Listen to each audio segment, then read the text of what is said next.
Il était une fois un jeune homme qui grandissait en se laissant inspirer des contes que lui racontait sa maman le soir avant de s'endormir. Il s'appelait Tony et vivait dans une maisonnette à Roscofa. Sa mère tenait une boutique qui préparait divers plats à déguster le midi ou le soir chez soi.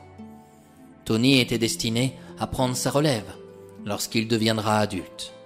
Son père n'était plus de ce monde, car il avait péri dans le bois des illusions qu'il traversa une nuit pour se rendre à Guérékia. On avait rapporté à sa femme qu'il avait eu le malheur de tomber sur un groupe de brigands. Ceux-ci se moquaient totalement de la vie des gens.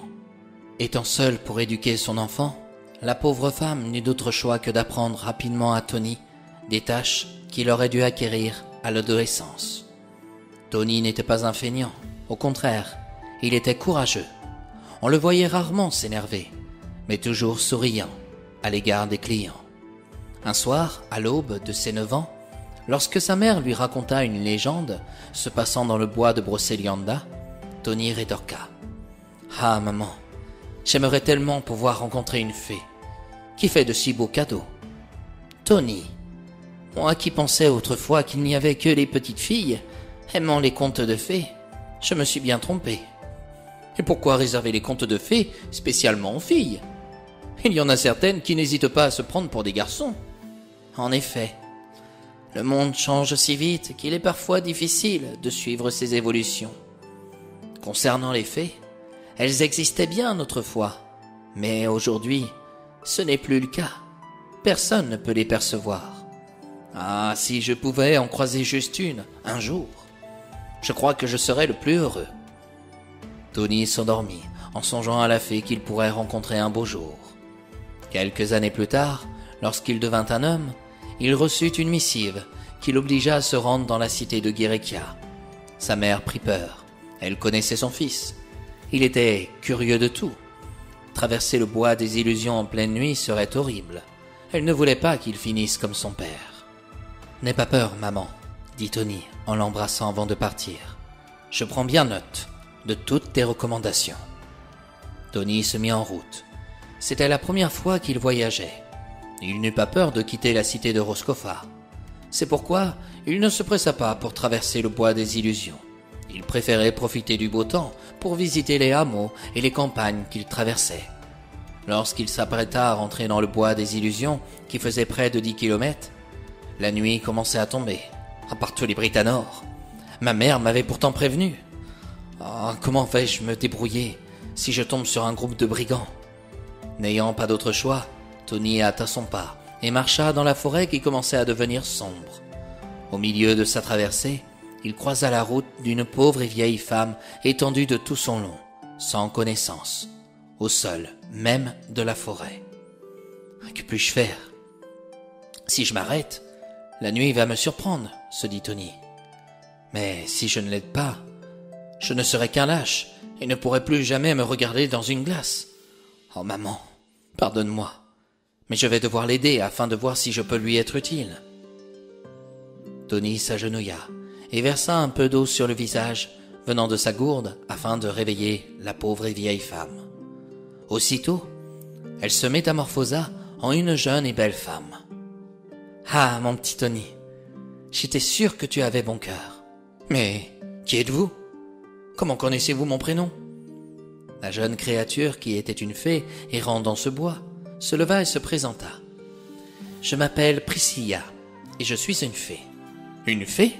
C'est sérieux? »« Non, parce que j'aime faire des blagues, alors je connais ton caractère, mais je demeure étonné que tu ne te souviennes plus de ces soirs où ta charmante mère te lisait des contes sur nous.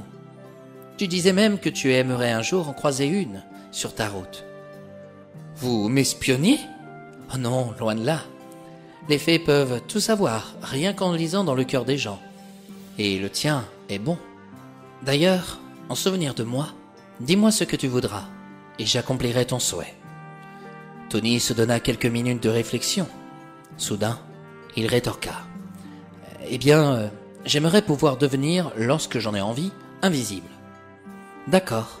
Par les pouvoirs qui me sont conférés, à partir de cet instant, tu pourras devenir invisible aux yeux des gens, dès que tu le demanderas.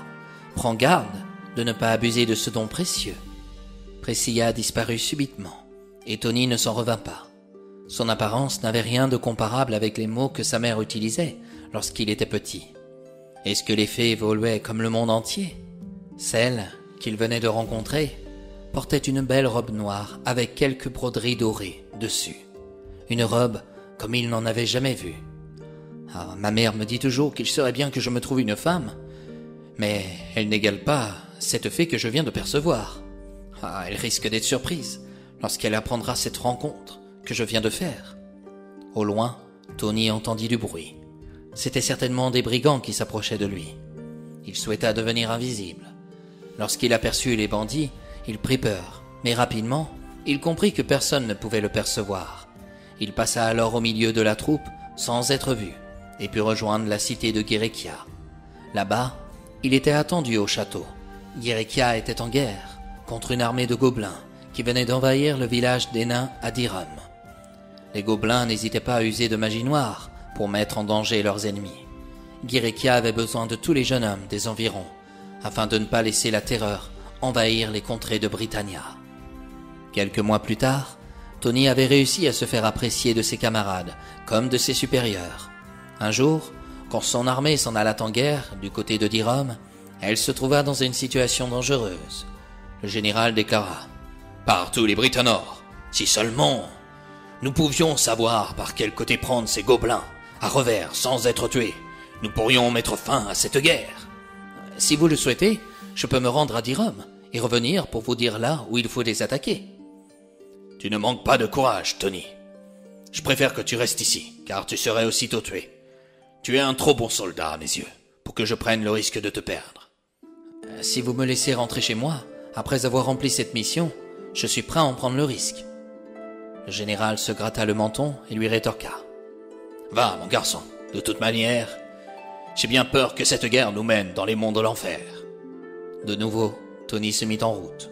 Tous ses camarades vinrent lui dire adieu et le remerciaient d'avoir raconté, certains soirs, des contes et des légendes que sa mère lui avait offerts lorsqu'il était enfant. « À bientôt, mes amis. » Sans perdre une minute, Tony se dirigea vers Dirum. Il souhaita devenir invisible et put rentrer dans le village envahi par les gobelins sans qu'ils puissent l'apercevoir malgré leur magie noire. Il en entendit certains se réjouir de tuer les Guérékiens dans les prochaines journées à venir. En faisant le tour du village, il comprit que c'était en venant par la forêt de Camorra que son armée pourrait remporter la victoire. Avant de retourner là où se trouvait le général et ses camarades, il se dit qu'il serait dommage de ne pas aller dans le centre de Dirum. Les gobelins étaient tous affreux par leur apparence. Ils étaient répugnants. Sur la grande place du village, il découvrit un bûcher sur lequel étaient attachés 2 prisonniers de guerre. Les gobelins dansaient de joie en tenant dans leurs mains une pinte de bière. On se préparait à brûler ces pauvres innocents qui n'avaient rien demandé. Tony comprit qu'il devait faire quelque chose. Ayant amené son sabre avec lui, Tony le dégaina et commença à tuer tous ses ennemis. Comme personne ne pouvait le voir, il put se rendre facilement au bûcher pour libérer les prisonniers, qu'il entendait dire: « Tâchez de vous sauver. »« C'est toi, Tony ?